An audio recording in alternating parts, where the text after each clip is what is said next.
हरियाणा में इन दिनों transfer policy का खामियाजा सरकारी स्कूलों में पढ़ने वाले बच्चों को उठाना पड़ रहा है। आए दिन स्कूली बच्चों को अपने परिजनों के साथ शिक्षकों की मांग को लेकर प्रदर्शन करना पड़ रहा है। ये तस्वीरें हैं राजकीय कन्या उच्च विद्यालय राजली की। यहाँ शिक्षकों के कई पद खाली हैं, जिसके चलते स्थानीय निवासियों का साफ कहना है कि अभी किसानों ने अपनी फसलों की लड़ाई लड़ी, अब नस्ल की लड़ाई लड़नी होगी। नमस्कार सभी को। आज हम गांव राजली के गर्ल्स स्कूल है, उसके अंदर सभी राजली गांव के निवासी एसएमसी कमेटी के सदस्य और बच्चे आज हमें अपना दुख प्रकट करते हैं कि पिछले काफ़ी दिनों से यहाँ स्टाफ की कमी चल रही है। यहाँ पर 7 अध्यापक थे जिनकी बदलियाँ हो चुकी है। 7 में से केवल 3 अध्यापक यहाँ पर पहुँचे हैं। शिक्षा जो मतलब शिक्षा वीर का नाम दे रही, कभी चिराग योजना लेके आ रही बीजेपी सरकार, कभी अग्निपथ लेके योजना लेके आ रही है। हर तरीके से देश को बर्बाद करने का काम कर रही है। सरकारी जो संसाधन है उनको तहस नहस करने का काम कर रही है। और मुख्यतः जैसे फसल की लड़ाई लड़ी थी किसानों ने, तब नस्ल की लड़ाई पर एक तरीके से हमला है।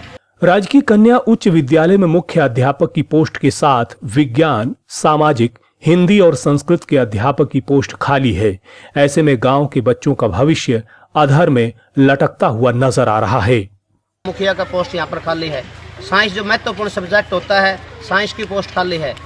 यहाँ पे एसएस की पोस्ट खाली है और संस्कृत की पोस्ट खाली है। तो 4 प्रकार की यहाँ पोस्ट, हिंदी और इंग्लिश, इस तरीके से पोस्टें खाली है। हम सरकार से और प्रशासन से एक निवेदन करना चाहते हैं कि जल्द से जल्द राजली गांव का जो कन्या हाई स्कूल है इसमें अध्यापक भर्ती करें और बच्चों की पढ़ाई बर्बाद होने से बचाएं। सभी से नमस्कार और सभी से निवेदन है कि इस पर बच्चों के और जो सरकारी स्कूल पर विशेष ध्यान देते हुए सरकार को बच्चों के साथ इस तरीके का अन्याय नहीं करना चाहिए। इस न्याय की लड़ाई में और इस तरीके बच्चे के भविष्य की बचाने की लड़ाई में सब लोगों से हम सहयोग की उम्मीद करते हैं। धन्यवाद। हरियाणा के सरकारी स्कूलों में गरीब परिवारों के बच्चे पढ़ते हैं। यह वही विद्यालय हैं जो शिक्षा की रोशनी उन घरों तक भी पहुंचाते हैं जहां अभाव के चलते पढ़ाई किसी बड़ी चुनौती से कम नहीं होती।